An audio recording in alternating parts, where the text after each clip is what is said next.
And good morning, everybody. We're coming to you live from the Innovate Finance and Markets Week in Barcelona. Please join the discussion with hashtag Innovate for Climate.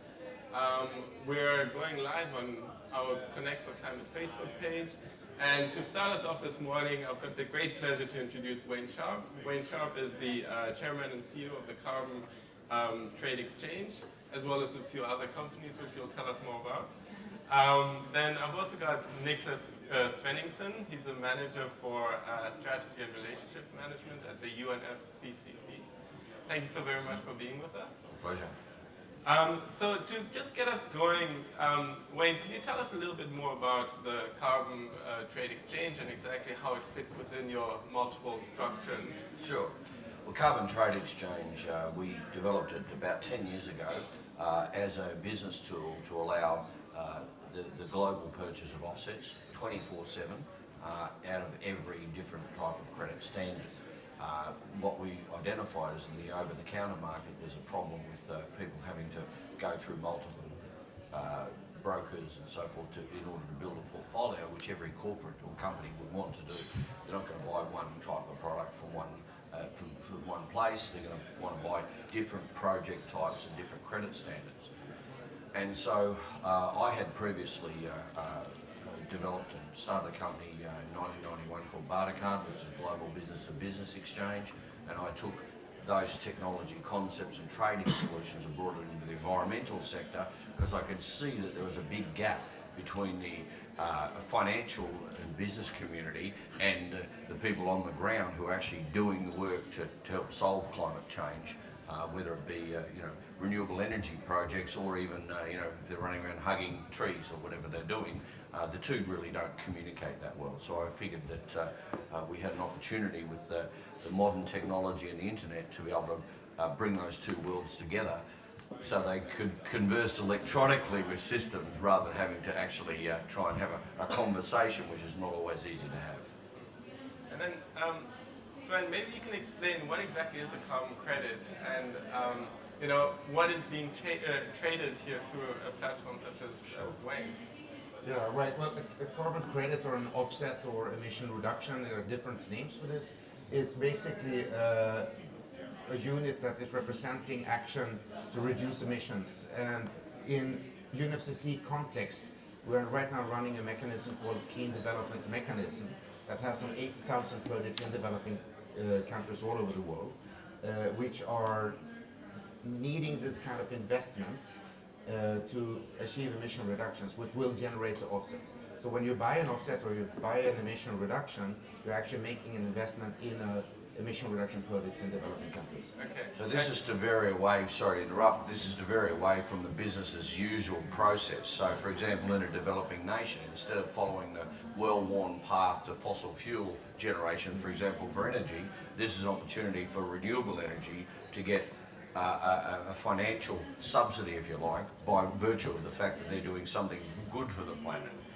So it's very much using the markets to shift finances to encourage clean development projects. Yeah, it's effectively climate finance, but in a credit by credit basis. So I think in the past, people have seen probably some perspective that there's a bit of a negative because they're saying, well, that means they're buying the right to emit more. Well, the fact is the funding is then going to projects that are actually doing something to reduce global emissions. And we all breathe the same air at the end of the day. Absolutely. So recently you two had a bit of an announcement, I think it came out a couple of days ago, where the Carbon Trade Exchange is partnering directly with the UNFCCC. Could you maybe explain a little bit about the partnership? Yeah, no, absolutely. So UNFC, as everybody seems to know, is about trying to limit global warming. We have the Paris Agreement that was adopted a couple of years ago, and our role in UNFC now is to help parties to implement this, to catalyze action. One of the good ways of doing that is to support voluntary climate action beyond what governments are doing. So offsets, CDM, emission reductions, whatever you call it, is something that I think is really, really important, both to close the pre-2020 emission gap and to attract this extra funding that is needed to get things going on the ground. The partnership we have with CTX is that we are, without CTX, generating these products and issuing the emission reductions. Or we are not doing it, we are helping with that. But then to put those emission reductions out to the people who need them, who can put the finance and can use it for their own purposes, that is much more complicated. And with this partnership with CTX, we have a new channel of doing that and reaching a much wider community in a much more smoother way than we have been able to do in the past. I mentioned before that corporate wants to build a portfolio, and we believe that CDM processes clearly was the first and the most robust and credible offset program in the world, by far. As a result, being able to put that into the mix, which people have been doing anyway, but they've been doing it over the counter. So a transaction that might take, say, 3 weeks for a small quantity of credits can now take 3 seconds.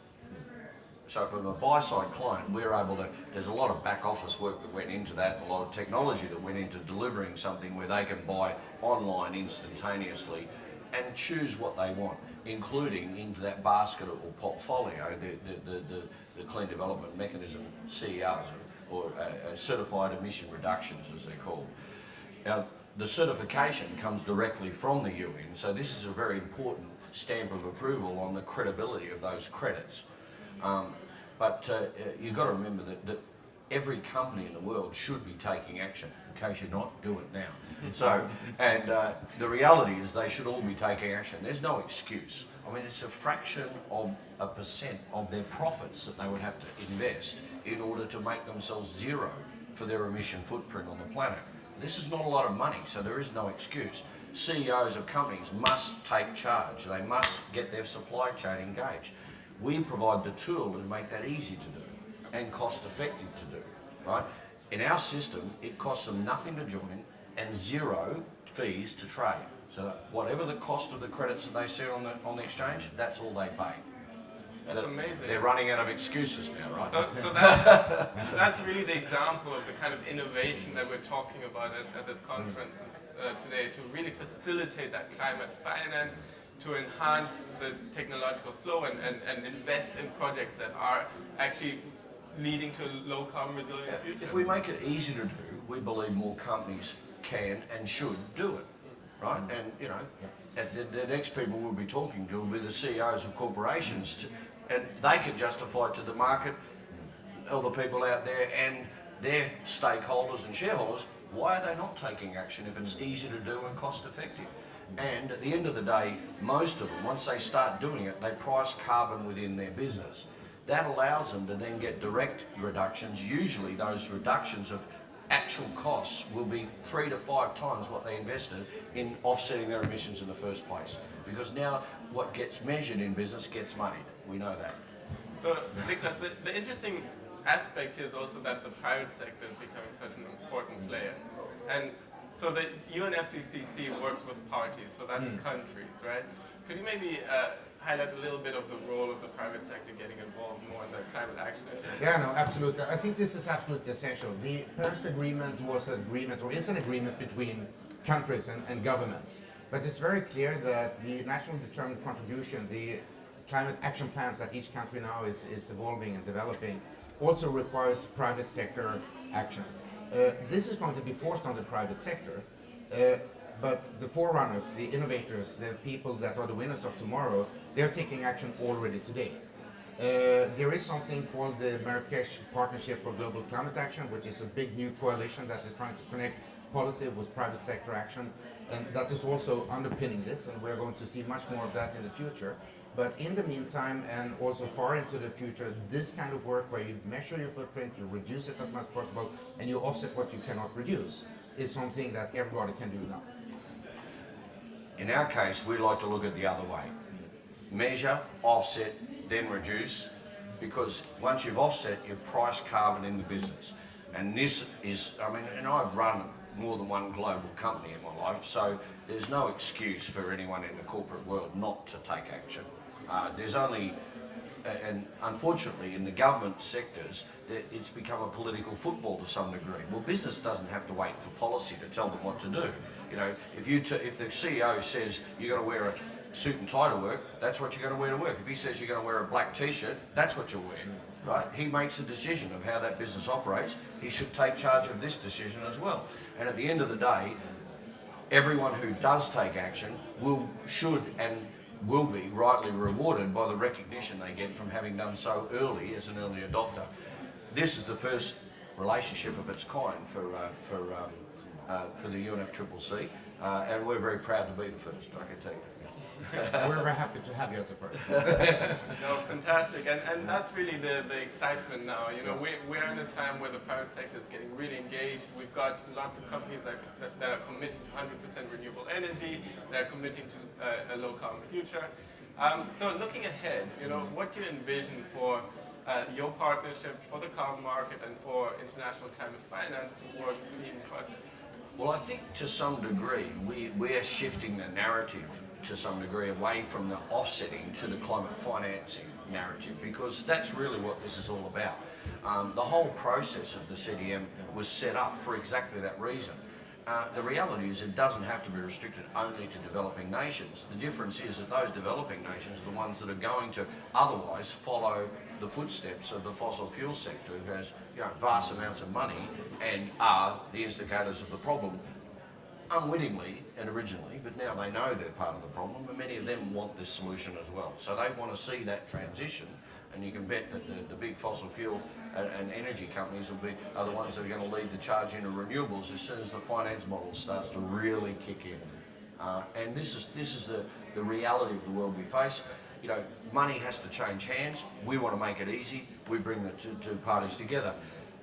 The UN is the most credible organisation for assessing and crediting the worthiness of those projects and the credits that would derive from them.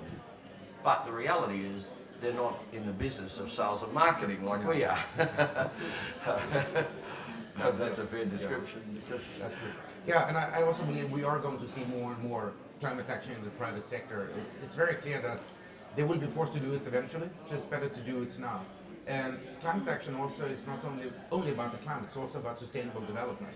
And I think we're seeing these agendas, climate, sustainable development agendas being married together. So while we today have offsets that are mainly representing mitigation action, I hope we will see offsets that we also can more quantify the sustainable development benefits into the future. I think that may be the next step. Absolutely, and aligning with the sustainable development goals. Yeah. No, I think we've kind of run out of time. I'll give you one last comment if you want. Well, on the back of this, we're about to launch imminently a new carbon widget tool at beneutral.com. And that product will allow individuals to buy small components of offsets, even a fraction of a tonne, in order to offset their individual footprint. So on the back of this, we intend to roll this out. So what this means is companies will now have the opportunity to not only do action themselves, but then to engage their clients and their stakeholders in doing it as well, and their supply chain. And I believe this is what was needed all along. We've been working at this a long time, of course, but maybe 10 years ago I might have been a little ahead of my time, and now we believe this is the time. And for the CDM program, it's not been growing at the rate it should be because of that commercial disconnect, which we hope we're bringing to the table and can solve for the future. Absolutely. No, thank you very much, gentlemen.